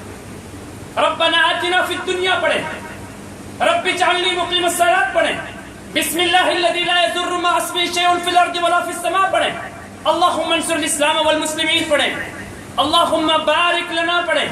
یہ جو دعاؤں کے ٹکڑے ہیں آپ وہ پڑھیں. آپ کو خطبے میں سے، آپ کو دعاؤں میں سے، آپ کو کلمات میں سے وہ چیز آتی ہے وہ پڑھیے. لیکن یہ مسئلہ پتہ نہیں کیوں لوگوں نے سمجھ رکھا ہے کہ اگر دعائیں قنوت نہیں آتی تو 2 قل پڑھ لیے جائے. یہ وہ مسائل ہیں جو ہمارے کئی سارے لوگوں کو پتہ نہیں ہوتا. 2 رکعتیں چھوٹ گئی. عید کی نماز پہ کیا ہوتا ہے؟ یہ آنکھیں بند نہیں کی جا سکتی کبوتر کی طرح. ہم لوگ عید کی نماز سے میں اور آپ تو یہ منظر دیکھتے ہی ہیں. جب عید کی نماز ہوتی ہے تو چونکہ اس میں بار بار تکبیریں ہاتھ اٹھانا پڑتا ہے اور سوچنا ہوتا ہے کہ یہ والی جو تکبیر ہے یہ ہاتھ اٹھانے والی ہے یا رکوع جانے والی. تو آپ اور میں کیا کرتے ہیں؟ ہم لوگ یہ کرتے ہیں، میں تو الحمدللہ کچھ نہ کچھ سیکھ چکا ہوں اپنے بزرگوں کے قدموں میں رہ کر. ہم یہ کرتے ہیں کہ آگے دیکھتے ہیں وہ کیا کر رہا ہے اور آگے والا اس سے آگے دیکھتا ہے، اس سے آگے والا اس سے آگے دیکھتا ہے. یہ کڑیاں چلتی چلتی امام تک جاتی ہیں تو وہ سارے فالو کر رہے تھے امام کو دیکھ رہے ہوتے ہیں. اور پھنس جاتا ہے اس وقت آدمی جب وہ نیچے والی منزل پہ ہوتا ہے، امام اوپر والی منزل پہ ہوتا ہے کہ وہاں تو آگے امام نہیں ہے، وہ اسکرین تو لگی ہوئی نہیں ہے کہ اس کو دیکھ لیں. جو عید ہماری بنیادی نماز ہے، آج ہمارے مسلمانوں کو وہ عید کی نماز کا طریقہ نہیں آتا. کس طرح کے مسلمان ہم کہلاتے ہیں، کس طریقے کی تہذیب ہمیں آتی ہے. اس لیے میرے بھائیوں، مسائل کو سیکھنے کا اہتمام کیجیے اور اپنے آپ کو قرآن کی طرف لائیے، اپنے بچوں کو قرآن کی طرف لائیے، احادیث کی طرف لائیے. نبی اکرم صلی اللہ علیہ وسلم بچوں سے بڑا پیار کیا کرتے تھے، بڑی محبت کیا کرتے تھے بچوں سے. اور آپ کو پتہ ہونا چاہیے کہ بچے پر پوری سورت نازل ہوئی ہے، سورہ یوسف. انی رأیت 11 کوکبا والشمس والقمر رأیتهم لی ساجدین. بچوں کی تربیت پر قرآن بار بار ذکر کر رہا ہے. نبی اکرم صلی اللہ علیہ وسلم نے اس بچے کو بلایا تھا اور اس بچے سے یہ کہا تھا بیٹا تم کیوں روتے ہو؟ اس کے ابا نے آ کر شکایت لگائی تھی، شکایت نہیں بلکہ ایک بات پیش کی، یا رسول اللہ میرے جو بچے کا جو چوزا ہے، مرغی کا جو بچہ ہے، چھوٹے چھوٹے بچے چوزے پالتے ہیں، یا رسول اللہ میرے بچے کا جو چوزا ہے وہ مر گیا اور میرا بچہ بہت پریشان ہے. جیسے ہم لوگوں کے گھروں پہ اس طرح ہوتا ہے، کبوتر، کوئی طوطا، کوئی مرغی کا بچہ وہ ہوتا ہے تو مر جاتا ہے تو آپ دیکھتے ہیں وہ بچہ بڑا پریشان ہوتا ہے. سلام ہو نبی اکرم صلی اللہ علیہ وسلم کی اعلیٰ سیرت پہ کہ جب اسے پتہ چلا، نبی اکرم صلی اللہ علیہ وسلم کو پتہ چلا کہ میرا فلاں صحابی کا بیٹا اس لیے پریشان ہے کہ اس کی مرغی کا چوزا مر گیا ہے، نبی اکرم صلی اللہ علیہ وسلم نے اپنے دربار کو چھوڑا ہے، اس کے گھر گئے. ایسا رحمت للعالمین بھی کوئی ہو سکتا ہے دنیا؟ اور گھر گئے، گھر جا کر اس بچے کی گال پر تھپکی ماری اور یوں پیار کیا. پھر ایک جملہ کہا، اس ایک جملے سے فقہاء نے، محدثین نے، علم و نحو رکھنے والے نے، علم و صرف والے نے، نبی اکرم صلی اللہ علیہ وسلم کی زبان مبارک سے نکلے وہ اس ایک جملے سے 300 مسائل نکالے. اور وہ کیا جملہ نکالا؟ یا ابا عمیر ما فعل النغیر، اے چھوٹے عمیر، ما فعل النغیر، وہ جو تیرا چھوٹا سا وہ بچہ ہے اس کے ساتھ کیا ہو گیا؟ پھر اس سے تسلی دی. تسلی دینے کے بعد پھر دعا مانگی، یا اللہ میرے اس بچے کو صبر عطا فرما، یا اللہ اس بچے کو حوصلہ عطا فرما. ایک نوجوان لڑکا آتا ہے نبی اکرم صلی اللہ علیہ وسلم کے سامنے اپنے گناہ کو پیش کرتا ہے، یا رسول اللہ میرا گناہ کرنے کا دل کرتا ہے. آپ سمجھ گئے، زنا کرنے کا دل کرتا ہے. نبی اکرم صلی اللہ علیہ وسلم نے اس نوجوان لڑکے کو ڈانٹا نہیں ہے، مارا نہیں ہے، بھگایا نہیں ہے. نبی اکرم صلی اللہ علیہ وسلم نے اس بچے کو سینے پہ ہاتھ رکھا اور پھر دعا مانگی، یا اللہ اس بچے کو پاک دامن بنا. اور صحابہ کرام میں اس سے بڑا کوئی پاک دامن نہیں تھا. یہ محبت تھی نبی اکرم صلی اللہ علیہ وسلم. ایک دن حضرت ابو ہریرہ آئے اور دیکھا حضرت ابو ہریرہ رضی اللہ تعالیٰ عنہ کے ادھر جو آستین ہے اس آستین میں چھوٹی سی بلی تھی. تو نبی اکرم صلی اللہ علیہ وسلم فرمایا ما حاضی، یہ کیا ہے؟ تو حضرت ابو ہریرہ رضی اللہ عنہ نے کہا، یا رسول اللہ ہذہ ہریرہ. ہریرہ کہتے ہیں بلی کا چھوٹا سا بچہ جس کو بچونگڑا کہا جاتا ہے. یہ ہریرہ، اس کو عربی گرامر کے اندر تصغیر کے نام سے پکارا جاتا ہے. تصغیر ہے، ہرہ کی تصغیر ہے ہریرہ. تو جب حضرت ابو ہریرہ عرض کیا، یا رسول اللہ یہ تو بلی کا چھوٹا بچہ ہے. پھر نبی اکرم صلی اللہ علیہ وسلم، اچھا یہ بلی کا بچہ ہے تو تم بلی کے بچے کے باپ ہو گئے. انت صرت ابا ہریرہ، پھر تو ابو ہریرہ ہو گیا. بس نبوت کی زبان سے یہ لفظ کیا نکلا ہے کہ نبی اکرم صلی اللہ علیہ وسلم کے اس لفظ کے نکلنے کے بعد ابو ہریرہ کا نام ہی ابو ہریرہ بن گیا اور تاریخ ان کے اصل نام سے بھول گئی ہے. 435 اقوال ہے ابو ہریرہ کا اصل نام کیا ہے. 435 اقوال ہے. کوئی کہہ رہا ہے عبد الرحمن، کوئی کہہ رہا ہے عبد الشمس، کوئی کہہ رہا ہے سعسا. مختلف الفاظ ہیں، لیکن نبی کی نبوت سے ایک زبان سے ایک لفظ نکلا ہے، وہ نام ہی ابو ہریرہ کا. اور کیا فرما رہے ابو ہریرہ؟ سمعت رسول اللہ صلی اللہ علیہ وسلم وعائی فاما احدهما فبسسته فیکم. نبی اکرم صلی اللہ علیہ وسلم نے ان کو بڑے بڑے راز دیے اور بڑے عجیب راز دیے. وقت بہت زیادہ ہو گیا ہے، میں اپنی بات کو ختم کرنے لگتا ہوں. ان رازوں میں سے ایک راز کو دیکھیے اور آپ سمجھیے وقت کے چیلنج کو، ایمان کی حفاظت کے طریقے کو دیکھیے. نبی اکرم صلی اللہ علیہ وسلم نے ایک معاہدہ ہوا ہے. آپ کو پتہ ہے ایک معاہدہ ہوا. معاہدہ یہ ہوا کہ مکہ کے لوگ اگر مدینہ آئیں گے تو مدینہ ٹھہریں گے نہیں، کیونکہ آپ کے پاس جو بھی بیٹھتا ہے وہ آپ کا ہو جاتا ہے. یہ ایک مکہ والوں نے کہا. لیکن آپ کے مدینہ کا آدمی ہمارے پاس مکہ میں آئے گا. اس نقطے کو سمجھنے کی کوشش کریں. آپ کے مدینہ کا آدمی جب ہمارے پاس مکہ میں آئے گا تو وہ ٹھہرا رہے گا، ہم اس کو نکالیں گے نہیں، وہ ہمارے پاس رہے گا. اب یہ ظالمانہ معاہدہ ہے.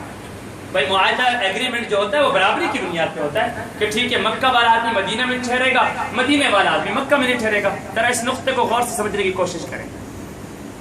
نبی اکرم صلی اللہ علیہ وسلم نے اس معاہدے پہ دستخط کیے ہیں اور حضرت عمر اور دیگر جلیل القدر صحابہ کرام حیران.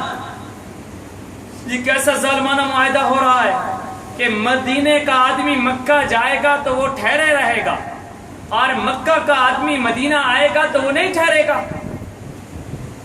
یہ کیسے ہوگا؟ نبی اکرم صلی اللہ علیہ وسلم فرمایا کہ مجھے یہ شرط قبول ہے، کہ مجھے معاہدہ قبول ہے. اور پھر فرمایا کہ دیکھو جب مکہ سے کافروں کا، جو مکہ کافروں کے شہر تھا اور وہ ان کے جب مکہ سے کوئی کافر مجھ سے ملنے کے لیے مدینہ آئے گا تو وہ 7 دن کا سفر کر کے آئے گا. پتہ ہے لمبا سفر ہوتا ہے، 7 دن کا سفر کر کے آئے گا. اور جب مکہ سے یہ سفر کرتا ہوا مسافر تھکا ہارا، کئی دنوں کا سفر کیا ہوا، یہ جب میرے پاس مدینہ پہنچے گا تو کچھ دیر تو میرے پاس بیٹھے گا نا، وہ پانی تو پیے گا میرے پاس. میں محمد الرسول اللہ صلی اللہ علیہ وسلم اس کی کایا کچھ دیر میں پلٹ دوں گا. اور جہاں تک مدینہ کا آدمی مکہ میں جاتا ہے اور وہ مکہ میں ٹھہرا رہے گا تو میں اس سے بڑھ کر اور مانگتا کیا ہوں؟ میں تو چاہتا ہی ہوں کہ میرے مدینہ کا آدمی مکہ میں ٹھہرا رہے تاکہ وہ وہاں جا کر ان کی چھڑوں کو کھوکھلا کرے. یہ انداز ہے نبی اکرم صلی اللہ علیہ وسلم کے. ایک اور انداز دیکھیے نبی اکرم صلی اللہ علیہ وسلم کا. یہ سب نقشہ کھینچا جا رہا ہے حضرت ابو ہریرہ کی زبانی سے بھی مسلم شریف میں. ایک اور نقشہ دیکھیے. نبی اکرم صلی اللہ علیہ وسلم نے معاہدہ فرمایا کہ مکہ کے لوگ جب مدینہ آئیں، یہ آمد و رفت ہو رہی ہے، کبھی عمرے کے لیے ہو رہی ہے، کبھی تجارت کے لیے ہو رہی ہے، کبھی مختلف مراحل. نبی اکرم صلی اللہ علیہ وسلم مدنی زندگی گزار رہے ہیں اور مدینہ کی سوسائٹی کے اندر رہ رہے ہیں.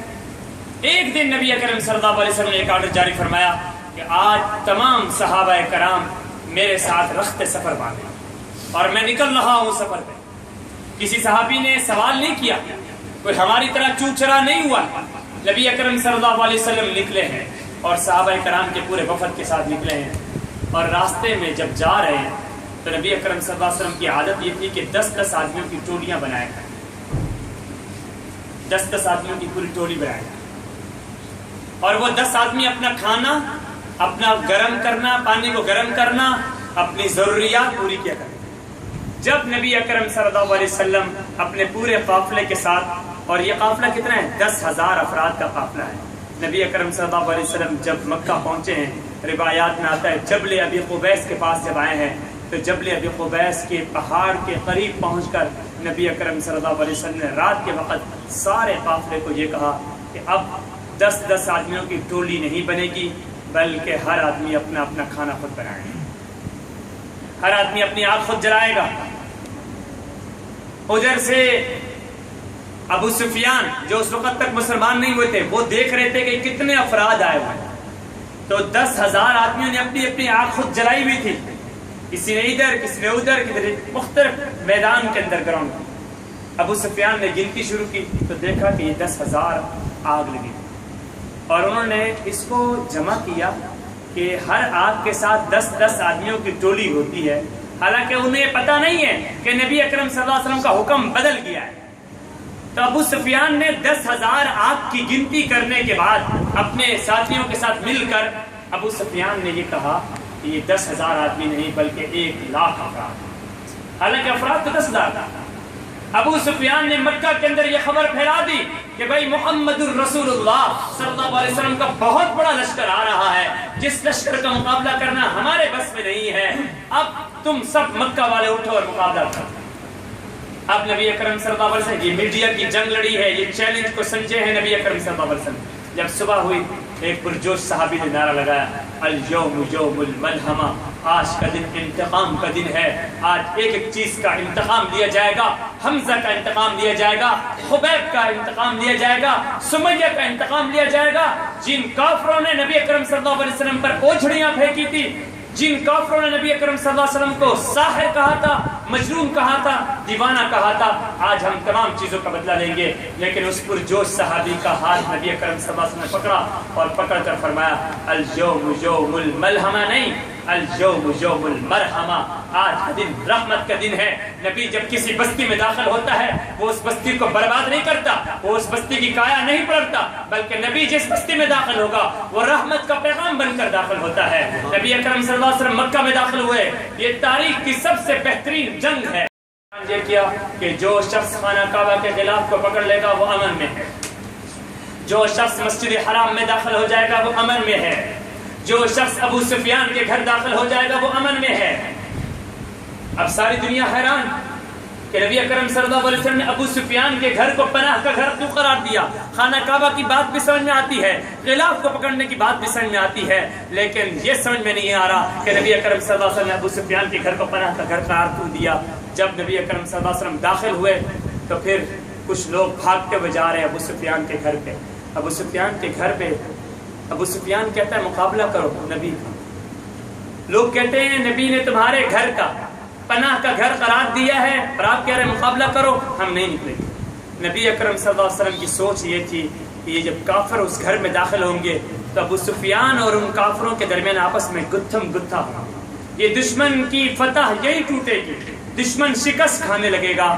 نبی اکرم صلی اللہ علیہ وسلم نے ابن عباس کو بھیج دیا, اے ابن عباس جاؤ ابو سفیان کے گھر میں. روایات میں آتا ہے کہ ابن عباس ابو سفیان کے گھر میں جاتے ہیں تو جب ابن عباس کو ابو سفیان دیکھتے ہیں تو پھر ابو سفیان کی گردن جھک جاتی ہے, آنکھیں نیچے ہو جاتی ہے. پھر کہتے ہیں ہاں آج پتہ چلا ہے کہ تمہارے نبی کا کلمہ سچا ہے, لات و عزا جو ہے وہ برے ہے اور ان کی کوئی حقیقت نہیں ہے, میں آج ایمان لاتا ہوں. ابو سفیان نے اسلام قبول کر لیا, ایمان لے آئے.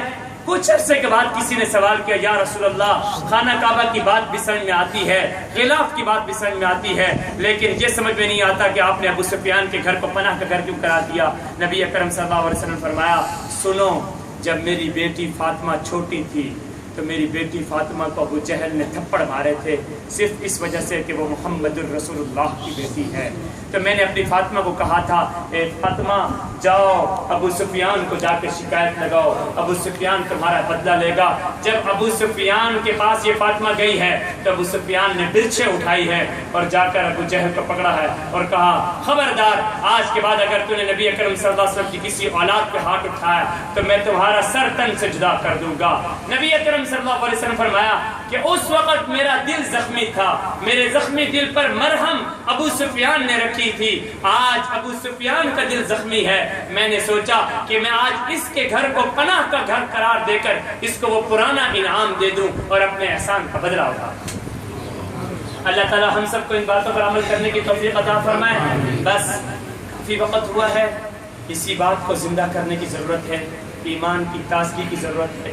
اللہ تعالی ہم سب کو، ہماری نسلوں کو، ہمارے بچوں کو اور غزہ کے ان مظلوم مسلمانوں کو یاد کیجئے۔ وہ غزہ کے مظلوم مسلمان ہماری دفاع کی جنگ لڑ رہے ہیں، ہمارے لیے وہ قربانی دے رہے ہیں۔ آج اگر وہ بدل جائیں، آج وہ اپنا مذہب چھوڑ دیں تو ان کے لیے تو ساری دنیا کے راز آسائشیں ہیں، ساری دنیا کی ان کے لیے سہولتیں ہیں، لیکن وہ صرف اور صرف نبی اکرم صلی اللہ علیہ وسلم کے کلمے کی خاطر، دین کی خاطر اپنی جانوں کا نذرانہ پیش کر رہے ہیں۔ ان کے لیے دعا کیجئے اور اپنے بچوں کے لیے دعا کیجئے۔ آج عظمت بٹ صاحب کا انتقال ہوا، ان کے لیے بھی دعا کیجئے۔ میں آخر میں تہ دل سے، انتہائی زیادہ ادب و احترام سے یہاں پڑھانے والے قاری صاحبان، بھائی حافظ زبیر صاحب، بھائی حافظ طاہر صاحب اور تیسرے ساتھی، ان تمام ساتھیوں کو میں مبارکباد پیش کرتا ہوں جنہوں نے ثابت قدمی کے ساتھ اس جگہ کو آباد کیے رکھا۔ بہرحال یہ خوشی کی بات ہے، ان بھائیوں کی بھی، حافظ طاہر اور حافظ زبیر صاحب کو مجھے دو چیزیں نظر آتی ہیں جس کا میں اظہار کرنا جانتا ہوں، میری طبیعت میں اظہار کرنا ہے۔ میں کسی بات کو اپنے دل پہ، اپنے دماغ پہ چھپا نہیں سکتا، اور یہ چھپانا نہیں بھی چاہیے، اگر حق بات ہو اسے واضح کر بھی دینی چاہیے۔ اللہ تعالیٰ اوروں کو بھی اس طرح کے مضبوط حافظ قرآن بنائے۔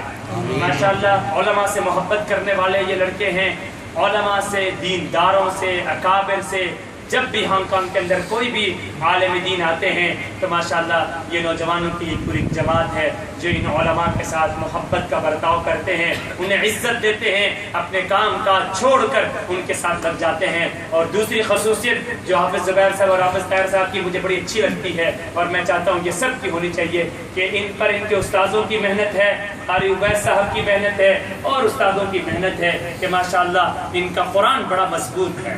اور کئی دفعہ میں نے ان کو یہ دیکھا کہ تراویح کا وقت ہے، ہم لوگ تو قرآن لوگ جب تراویح کی تیاری کرتے ہیں تو پورا دن منزل پڑھتے ہیں، اور پورا دن منزل پڑھتے ہیں کہ چلو رات کو جائیں اور تراویح میں کوئی غلطی نہ آئے تاکہ ہم تراویح صحیح طریقے سے پڑھ سکیں، لیکن پھر بھی انسان ہے، کمی اور کوتاہی ہو جاتی ہے۔ لیکن ماشاءاللہ انہوں نے قرآن کو اتنے اچھے انداز سے یاد کیا ہوا ہے کہ اپنے دنیاوی کاموں میں مشغولیت کے ساتھ ساتھ بھی اپنی تراویح کی سنت ہر سال زندہ کیے ہوئے ہیں۔ اللہ تعالیٰ ہماری نسلوں میں، ہمارے بچوں میں حافظ قرآن پیدا کریں، دین کے سپاہی پیدا کریں۔ اللہ تعالیٰ ہم سب کا حامی و ناصر ہو۔ وآخر دعوانا الحمدللہ رب العالمین۔ الحمدللہ رب العالمین والصلاة والسلام على خير خلقه محمد وآله وأصحابه أجمعين۔ ربنا آتنا في الدنيا حسنة وفي الآخرة حسنة وقنا عذاب النار۔ یا اللہ ہم سب کے گناہوں کو معاف فرما، ہمارے صغیرہ کبیرہ گناہوں کو معاف فرما، ہمارے خفیہ اعلانیہ گناہوں کو معاف فرما۔ یا اللہ ہم سب میں اتحاد اور یکجہتی عطا فرما، ہمارے دلوں کی کدورت کو دور فرما، ہمارے دلوں کے بغض کو دور فرما، حاسدین کے حسد سے ہم سب کو بچا، شر کرنے والوں کے شر سے ہم سب کو بچا۔ یا اللہ یہ جو بیماری، یہ مصیبت جو ہم مسلمانوں کے اندر گھسی ہوئی ہے، غیبت کا گناہ ہم مسلمانوں کے اندر گھسا ہوا ہے، یا اللہ پیٹھ پیچھے باتیں کرنے کی ہمارے اندر گندی عادتیں گھسی ہوئی ہیں، یا اللہ ان گندی عادتوں سے ہم سب کو نجات عطا فرما۔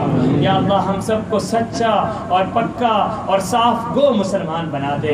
یا اللہ ہمارے دلوں کے اندر صفائی عطا فرما، ہمارے دلوں کو پاکی عطا فرما۔ یا اللہ ہمارے ذہنوں کو نفاست عطا فرما۔ یا اللہ حسد کے جذبات سے ہمیں دور فرما، غیبت کے جذبات سے ہمیں دور فرما۔ یا اللہ شر کے جذبات سے ہمیں دور فرما۔ یا اللہ اس قرآن پہ عمل کرنے والا بنا، یا اللہ دین پہ عمل کرنے والا بنا، یا اللہ قرآن پہ عمل کرنے والا بنا۔ غزہ کے مسلمان ہماری جنگ لڑ رہے ہیں، غزہ کے مسلمان دین کی جنگ لڑ رہے ہیں، یا اللہ فلسطین کے مسلمان دین کے لیے اپنی جانوں کا نذرانہ پیش کر رہے ہیں، وہ بچے، وہ بچیاں، وہ مائیں، وہ بہنیں یا اللہ خون میں نہلا دی گئی ہیں، یا اللہ ان کی شہادتوں کو قبول فرما۔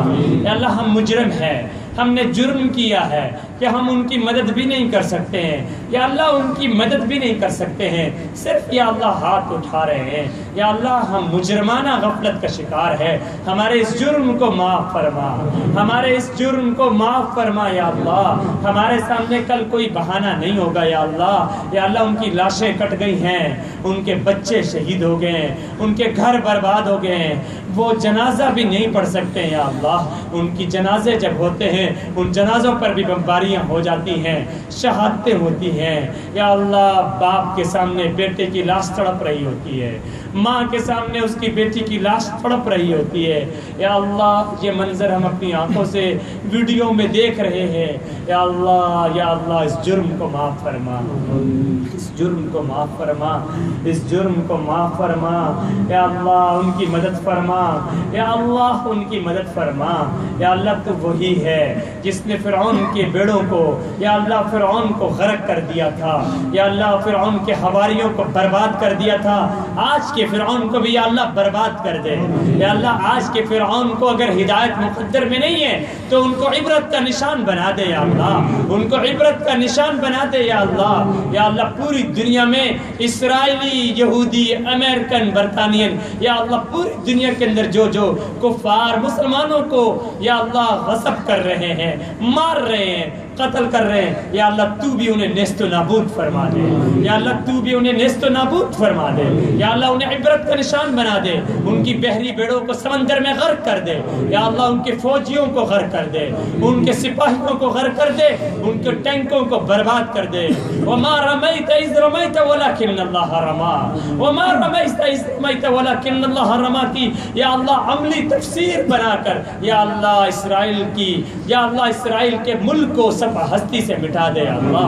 یا اللہ انہیں تباہ و برباد کر دے یا اللہ۔ جو مسلمانوں پہ گولیاں چلا رہے ہیں یا اللہ، ان کے ہاتھوں میں کیڑے ڈال دے یا اللہ، ان کے ہاتھوں کو توڑ دے یا اللہ، ان کے جسموں کو برباد کر دے یا اللہ۔ عراق کے مظلوم مسلمانوں کی مدد فرما یا اللہ، شام کے مظلوم مسلمانوں کی مدد فرما یا اللہ۔ افغانستان، چیچنیا، صومالیہ، بوسنیا یا اللہ، ہندوستان، پاکستان، بنگلہ دیش یا اللہ، پوری دنیا میں جہاں نظر پڑتی ہے ہر ایک اسلامی ملک برباد ہوتا ہوا نظر آ رہا ہے یا اللہ۔ مسلمانوں کی مدد فرما یا اللہ۔ وہ افطاری بھی نہیں کر سکتے یا اللہ، وہ گرد و غبار کیسے، وہ گھروں میں ٹوٹے ہوئے پتھروں کے گرد و غبار سے یا اللہ وہ افطاری کر رہے ہیں یا اللہ۔ ان کی سحری بھی اسی سے ہو رہی ہے یا اللہ۔ یہ رمضان کا مبارک مہینہ ہے، اسی مہینے پر تو آپ کے نبی بدر و احد میں اترے تھے یا اللہ، جنگیں کی تھی، دشمن کا مقابلہ کیا تھا یا اللہ، فتح ملی تھی یا اللہ۔ آج بھی ہمیں فتح عطا فرما دے، حرمین کی حفاظت فرما دے، مکہ مکرمہ کی حفاظت فرما دے، مدینہ منورہ کی حفاظت فرما دے یا اللہ۔ پاکستان کی حفاظت فرما، ملک پاکستان کے چپے چپے کی حفاظت فرما، پاکستان کو اسلام کا قلعہ بنا، صحیح معنوں میں لا الہ الا اللہ کا مطلب بنا دے یا اللہ۔ یا اللہ اس خواب کو تعبیر فرما دے یا اللہ۔ جو خواب علامہ شبیر احمد عثمانی نے دیکھا تھا، جو خواب مفتی شفیع نے دیکھا تھا یا اللہ، جو خواب حضرت تھانوی نے دیکھا تھا یا اللہ، پاکستان کو اس کی عملی تفسیر بنا دے یا اللہ۔ سورۃ الرحمن کی عملی تفسیر پاکستان کا وہ خطہ ہے یا اللہ، اس پاکستان کے خطے کو سورۃ الرحمن کی عملی تفسیر بنا دے یا اللہ۔ ہم سب کے گناہوں کو معاف فرما، ہمارے صغیرہ کبیرہ گناہوں کو معاف فرما۔ قرآن پڑھا گیا ہے یا اللہ، ہم انسان ہیں، غلطیاں ہوئی ہوں گی یا اللہ، حق ادا نہیں ہوا ہے، ناقدری ہوئی ہوگی یا اللہ۔ اس جرم کو بھی معاف فرما دے، اس غلطی کو بھی معاف فرما دے یا اللہ۔ یا اللہ اس غلطی کو معاف فرما دے۔